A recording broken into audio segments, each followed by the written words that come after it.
설계부터 생산까지 모두 국내 기술로 개발 중인 KF-21 보람의 전투기가 생각보다 빠르게 진척을 보이며 나아가고 있는 것에 대해 일본이 현실을 받아들이지 못하고 있습니다. 얼마 전 우리나라 국방부는 KF-21을 개발하고 있는 현장의 사진을 몇 장 공개하며 비행 시험을 앞두고 있는 국산 전투기가 어떻게 준비되고 있는지 밝혔는데요.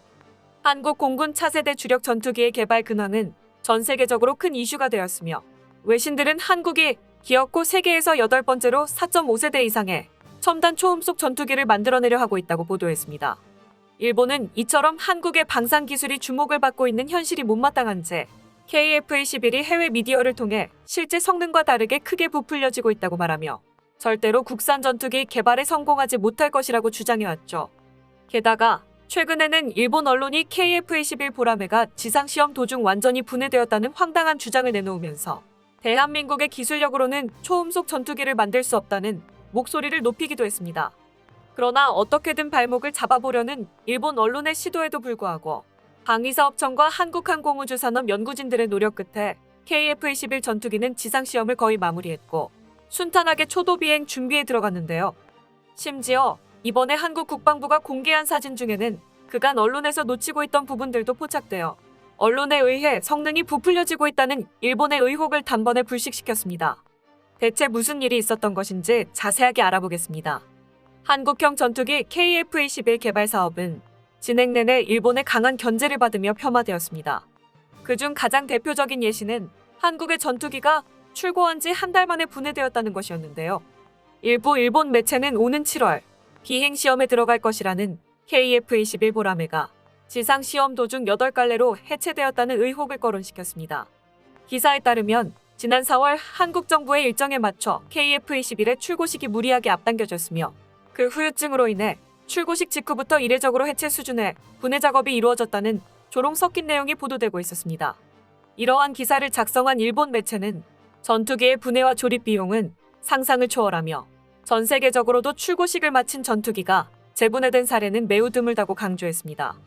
이어 일본의 혐한 극우 유튜버와 커뮤니티 사이트는 이러한 주장을 빠르게 실어나르면서 KF-21 전투기에 대한 논란을 더욱 확산시켰는데요. 일본 네티즌들은 KF-21 전투기는 실물 모형인가? 코미디가 따로 없다.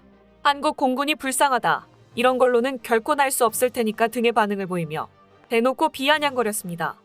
그러나 우리나라의 방위사업청은 이에 대해 즉시 반박하면서 당초 5월 예정이었던 출고식 일정이 앞당겨진 것은 사실이지만 해외에서도 어떤 전투기든 개발비를 아끼고 돌발 변수에 대응할 수 있는 시간을 벌기 위해 일정을 단축시키고자 전력 투구를 하고 있다고 말했습니다. 다시 말해 일정을 앞당긴 것은 무리를 한 결과가 아니라 오히려 순조롭게 개발이 이루어지고 있다는 증거라는 것이었죠.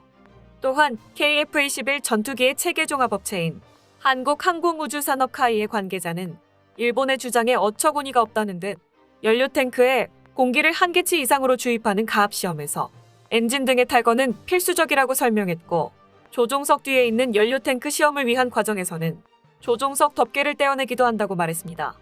결국 일본 측이 억지 주장과 함께 제시한 사진은 정상적인 시험 과정이었으며 분해하고 조립하는 과정에서 엄청난 비용이 발생한다는 말에 대해서도 지상시험 자체가 주요 구성품 탈착을 통해 상호 간섭을 최소화하는 것으로 추가적인 비용이 따로 발생하는 일은 없었던 것입니다.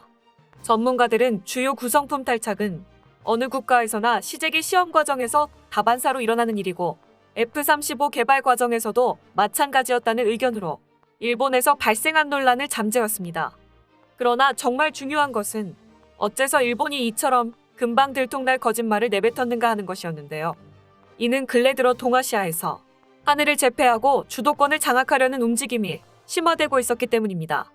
인도 언론은 최근 중국이 호탄 공군기지에 제-21과 제-20 전투기를 추가로 배치한 정황을 포착하며 중국 공군이 자국의 국경선 인근에서 지속적으로 군사력을 강화하는 불온한 움직임을 보이고 있다고 보도했습니다. 이에 인도 공군도 수호이 30MKI 전투기의 출격 횟수를 크게 늘리며 중국을 견제하기에 나섰고 해상 목표물을 정밀 타격할 수 있는 브라모스 대함 미사일 발사를 처음으로 성공시키는 등 중국에 강력한 경고의 메시지를 보냈습니다.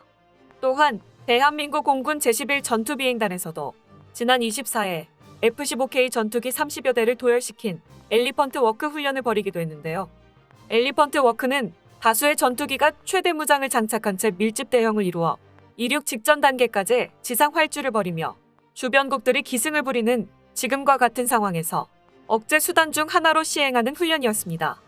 여기에 더해 한국은 북한의 지속적인 탄도미사일 도발이나 중국의 패권 장악을 위한 군사력 강화 등에 맞서기 위해 주한미군과 연합하여 공중 무력 시위 비행을 실시하기도 했는데요. 지난 7일 있었던 한미 연합 공중 무력 시위는 정밀 유도 무기를 장착한 한국 공군의 F-35A와 F-15K, KF-16 전투기 16대가 대동되었고 미 공군의 F-16 전투기도 참가해 서해상 공역에서 공격편대군을 형성하여 적의 위협에 우리 군이 어떻게 대처할 것인지 공공연하게 알리는 계기가 되었습니다. 게다가 우리나라는 오는 7월 중순부터 KF-21의 시험 비행을 준비하고 있으며 지상 시험이 95% 완료되었다고 밝혀 다음 주부터 시작하는 활주 시험으로 남은 5%를 모두 채울 것이라는 전망이 나오고 있습니다. 이 때문에 대한민국과 동해를 사이에 두고 마주보고 있는 일본은 전투기 개발에 착수하고 있는 한국 개발자들의 사기를 저하시키고 조금이라도 일정을 지연하기 위해 말도 안 되는 소문을 퍼뜨리고 있는 것이었는데요. 일본에서도 F-3 전투기를 개발하여 국방력 강화를 시도하고 있지만 6세대 전투기 개발이라는 너무나도 높은 목표를 세워 좀처럼 속도가 나지 않고 있는 상황입니다. 물론 적에게 탐지되지 않으면서 선제 공격까지 감행할 수 있다는 6세대 전투기를 성공적으로 개발할 수만 있다면 일본의 국방력은 전과 비교할 수 없을 정도로 크게 강해질 테지만 문제는 당장 일본에 6세대 전투기를 만들 기술이 없다는 것입니다. 일본은 독자적인 4세대 전투기와 스텔스 실증기를 개발한 경험이 있었음에도 미사일 등의 무장을 탑재한 스텔스 전투기를 개발한 실적은 없었고 혼자 힘으로는 이러한 기술적 난제를 해결할 방법이 없었습니다. 따라서 일본은 미국의 방산업체 로키드 마틴의 지원을 요청했고 미쓰비시 중공업이 개발을 주도로 하는 방안을 추진했는데요. F-22나 F-35를 개발한 로키드 마틴은 스텔스 전투기 분야에서는 전 세계에서 가장 많은 경험과 지식을 가지고 있어 일본의 부족한 기술력을 채워줄 수 있을 것으로 전망되고 있었습니다. 하지만 비용과 정비 등의 문제에 대한 조율이 난항을 겪으면서 로키드 마틴은 미군과의 상호 운용성에 필요한 일부 분야 개발에만 관여하겠다고 밝혀 기대감에 잔뜩 부풀어 있던 일본을 난감하게 만들었습니다. 결국 일본은 먼저 6세대 전투기 개발에 착수하고 있던 영국의 BAE 시스템스에 협력을 요청했고 가와사키 중공업, 스바루, 도시바 등 국내 방산 기업을 모조리 끌어모아 전투기 개발 사업에 착수하고 있는 실정인데요.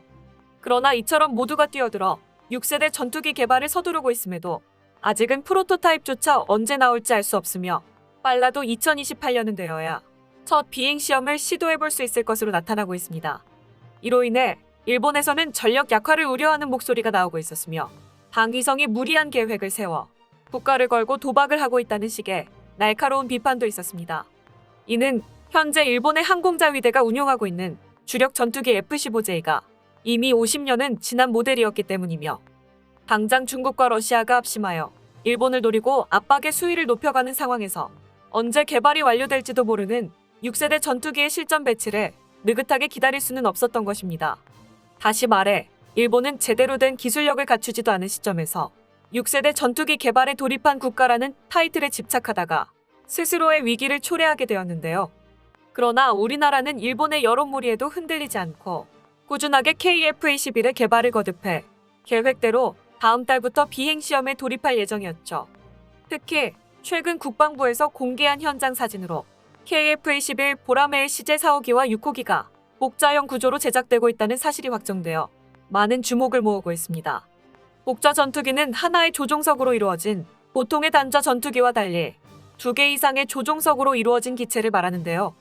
고작 조종석 하나가 늘어났을 뿐인 복자형 KF-21이 해외 언론에까지 소개되며 화제가 되고 있는 이유는 우리나라의 유무인 복합체계 계획이 어떤 식으로 이루어질지 예상해볼 수 있게 되었기 때문입니다. 일반적으로 복자 전투기의 후방석에 앉은 요원은 조종사의 업무를 분담하거나 GPS 좌표를 송수신하는 등의 보조 작업을 수행해왔지만 KF-21과 무인 스텔스 전투기 가오리-X를 함께 운용하겠다고 밝힌 바 있는 우리나라의 경우에는 후방석의 조종사가 무인 전투기 조종을 담당할 가능성이 높아진 것입니다. 이렇게 되면 KF-21은 이제 단독 전력으로만 평가하기 힘들어졌으며 지금도 동급 최강의 전투기라고 평가를 받고 있는 국산 전투기는 적은 인원으로도 편대를 이루어 작전을 수행할 것이 자명해졌는데요. 대한민국 영공을 수호할 보람의 첫날갯짓이 성공적으로 마무리될 수 있기를 기원하며 한반도의 평화를 위해 노력하고 있을 모든 분들을 응원하겠습니다. 끝까지 시청해주셔서 감사합니다. 도움이 되셨다면 좋아요를, 다른 이야기도 궁금하시면 구독을 눌러주세요.